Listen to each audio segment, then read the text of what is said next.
نحمده ونصلي على رسوله الكريم اما بعد فاعوذ بالله من الشيطان الرجيم بسم الله الرحمن الرحيم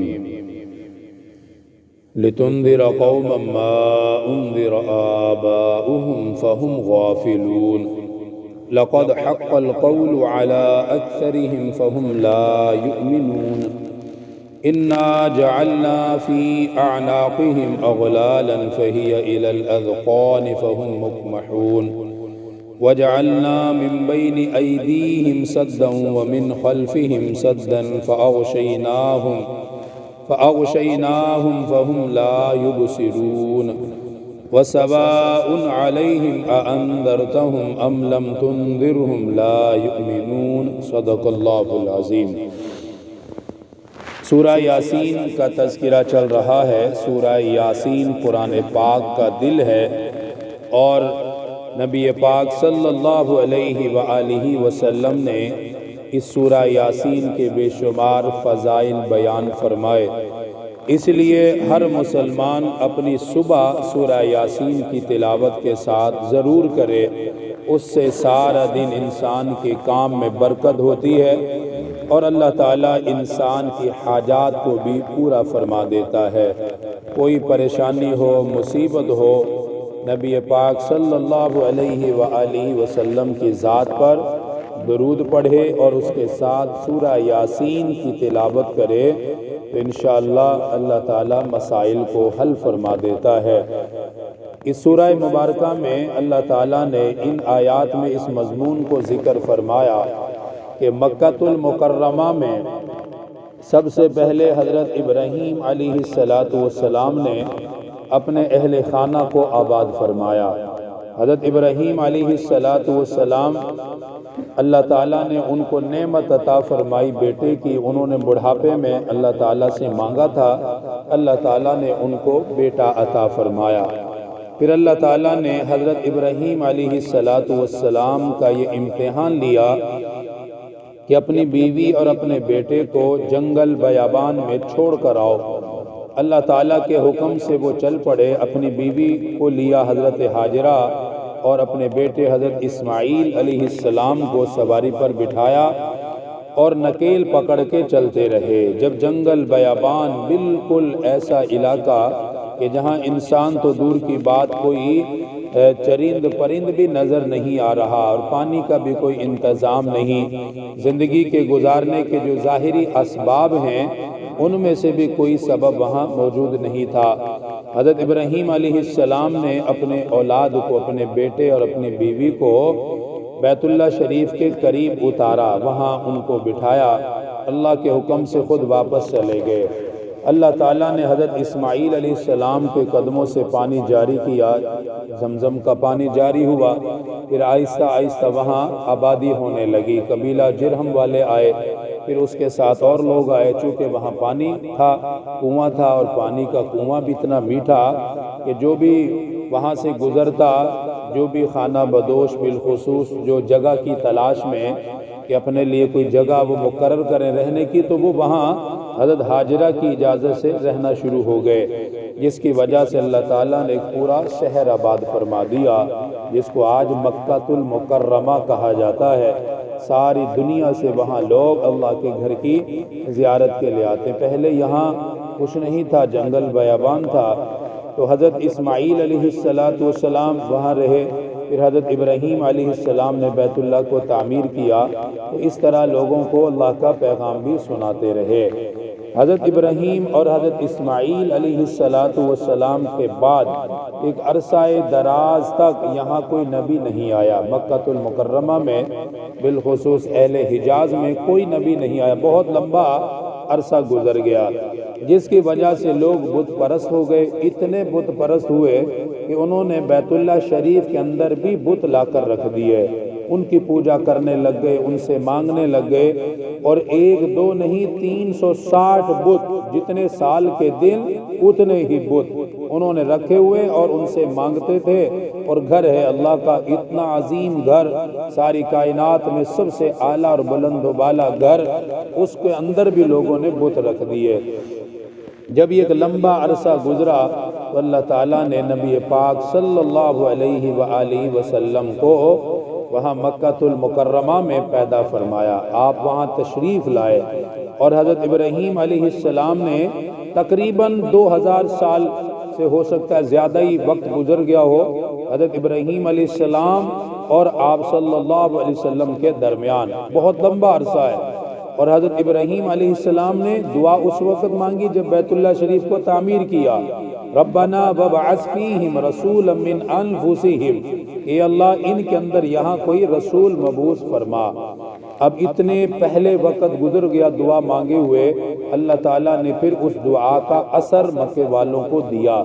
اس لیے کہا جاتا ہے کبھی بھی دعا مانگ کر مایوس نہیں ہونا چاہیے، بعض مرتبہ انسان کی دعا کئی سال بعد اس کا اثر ظاہر ہوتا ہے اور وہ اپنی دعا کو اپنے سامنے پورا ہوتے ہوئے دیکھتا ہے۔ اس لیے اصل میں ہم حریص لوگ ہیں، ہم چاہتے ہیں ابھی مانگی ابھی مل جائے، فوراً مل جائے۔ اللہ تعالیٰ کی ذات حکیم ذات ہے، جب جس کے مانگنے کے جو اس نے مانگا ہے انسان نے، جب اس کو دینے کا وقت ہوتا ہے اللہ پاک اس کو وہ عطا فرما دیتا ہے۔ اس لیے دعا ہمیشہ انسان کو مانگتے رہنا چاہیے، آج اس کا اثر نظر نہیں آ رہا تو کل کو آئے گا، دعا کسی نہ کسی درجے میں قبول ضرور ہوتی ہے۔ تو اللہ تعالیٰ نے نبی پاک صلی اللہ علیہ وسلم کو مکہ مبعوث فرمایا، اسی لیے یہاں یہ فرمایا کہ آپ ان لوگوں کو ڈرائیے کہ جن کے آباء و اجداد کو ڈرانے کے لیے کوئی نہیں آیا۔ اس سے مراد یہ کہ ایک لمبا عرصہ گزر گیا، جو حضرت ابراہیم اور حضرت اسماعیل کی تعلیم تھی اسے یہ بھول چکے ہیں۔ پھر آپ صلی اللہ علیہ وآلہ وسلم تشریف لائے، ان کو سمجھایا، اللہ کا پیغام دیا، انہیں ڈرایا، لیکن اس کے باوجود یہ لوگ ماننے کو تیار نہیں ہوئے۔ کتنے کافر تھے جن کے دروازوں پر بار بار آپ جاتے تھے لیکن وہ پھر بھی انکار کر دیا کرتے تھے۔ اللہ تعالیٰ نے انکار کرنے والوں کی دو مثالیں یہاں بیان فرمائی ہیں۔ نمبر 1 فرمایا کہ ان کا یہ انکار کرنا، ان کی مثال ایسی ہے جیسے کسی کی گردن میں توق ہو، اس کی گردن میں کوئی توق ڈال دی جائے اور اس سے وہ گردن کو نیچے نہیں کر سکتا۔ جب انسان اپنی گردن نیچے نہیں کر سکتا تو وہ راستے پر صحیح طرح چل بھی نہیں سکتا، وہ راستے کو دیکھ بھی نہیں سکتا، کیونکہ اس کی گردن میں توق ہے، وہ نیچے دیکھ ہی نہیں سکتا، اس کی گردن کو تو ایک جگہ پر باندھ دیا گیا ہے۔ فرمایا ان کی مثال ایسے ہے، ایک یہ ذکر کی، دوسری یہ بیان فرمائی کہ ان لوگوں کی مثال اس شخص کی طرح ہے جس کے دائیں بائیں آگے پیچھے دیوار ہو، اور جب اس کے چاروں اطراف میں دیوار ہے تو وہ اپنے نہ دائیں دیکھ سکتا، نہ بائیں دیکھ سکتا، نہ آگے نہ پیچھے، وہ دیکھ ہی نہیں سکتا، اور نیچے اور اوپر بھی نہیں دیکھ سکتا کیونکہ اس کی گردن میں توق ہے۔ فرمایا ان لوگوں کا حال اسی طرح ہے کہ ان کی گردن میں توق ڈلا ہوا ہے، دائیں بائیں آگے پیچھے ان کے دیوار ہے۔ جب یہ ان کی مثال ہے تو یہ حق کو کبھی بھی دیکھ نہیں سکیں گے، ان کو حق نظر نہیں آئے گا۔ پھر یہاں یہ سوال پیدا ہوتا ہے کہ آپ صلی اللہ علیہ وآلہ وسلم کو فرمایا آپ ان کو ڈرائیں یا نہ ڈرائیں یہ لوگ ایمان نہیں لائیں گے۔ اس کا مطلب ہے کہ پھر انہیں ڈرایا ہی نہ جائے، انہیں بتایا ہی نہ جائے۔ اس آیت کا مطلب یہ ہے کہ اگرچہ ان کو فائدہ نہیں ہو رہا کافروں کو، لیکن آپ کو پیغام پہنچانے کا فائدہ ہو رہا ہے۔ بعض مرتبہ ایسا ہوتا ہے کہ فلاں شخص کو بھئی دین کی بات بتانی، لیکن ساتھ ہی کوئی اور یہ بھی کہہ دیتا ہے کہ بھئی اس کو نماز کی دعوت دو یا نہ دو، اس نے پھر بھی نہیں پڑھنی ہے۔ تب اس کا یہ مطلب نہیں ہے کہ اس کو نماز کی دعوت نہیں دینی، اس کو نماز کی دعوت دینی ضرور ہے۔ اب وہ مان لے تب بھی ٹھیک ہے، نہ مانے تو اس کا مسئلہ ہے، لیکن نماز کی دعوت دینے والے کو اجر مل گیا، اس کو ثواب پورا مل گیا کہ اس نے یہ کام نبیوں والا کیا ہے۔ اس لیے نبی پاک صلی اللہ علیہ وآلہ وسلم ہر کافر کے پاس جاتے تھے، وہ انکار کرتے پھر بھی جاتے تھے۔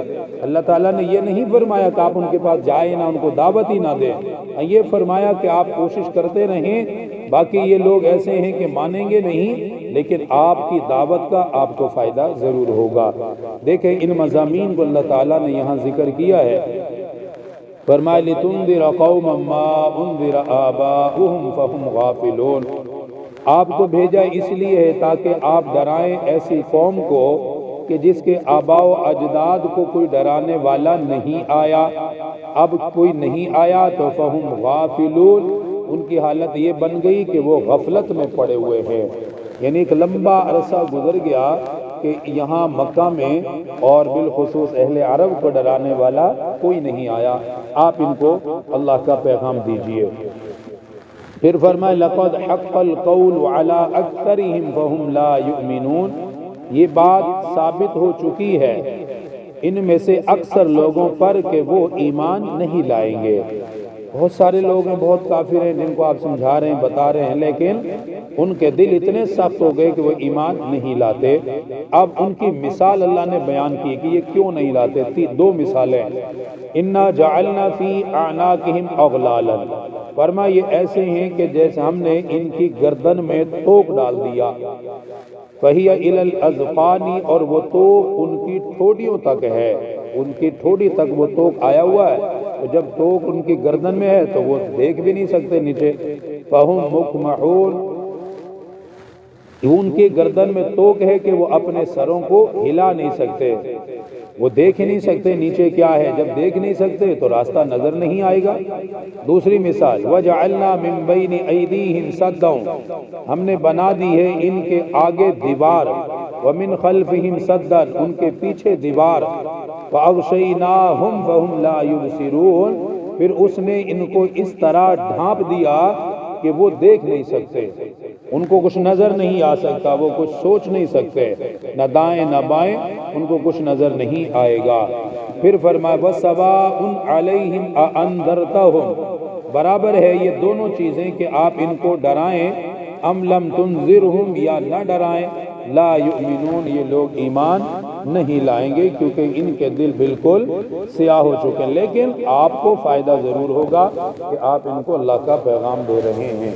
اللہ تعالیٰ دین کی صحیح سمجھ نصیب فرمائے۔ الحمدللہ رب العالمین، والصلاة والسلام علی سید الانبیاء والمرسلین، ربنا آتنا فی الدنیا حسنہ وفی الآخرۃ حسنہ وقنا عذاب النار وقنا عذاب القبر وقنا عذاب الحشر وقنا عذاب المیزان، رب اغفر لی ولوالدی وللمؤمنین یوم یقوم الحساب، اللہم انی اسألک الہدی والتقی والعفاف والغنی، اللہم انی اسألک الجنة واعوذ بک من النار، وصلی اللہ تعالی علی رسول خیر خلقہ محمد وآلہ وصحبہ۔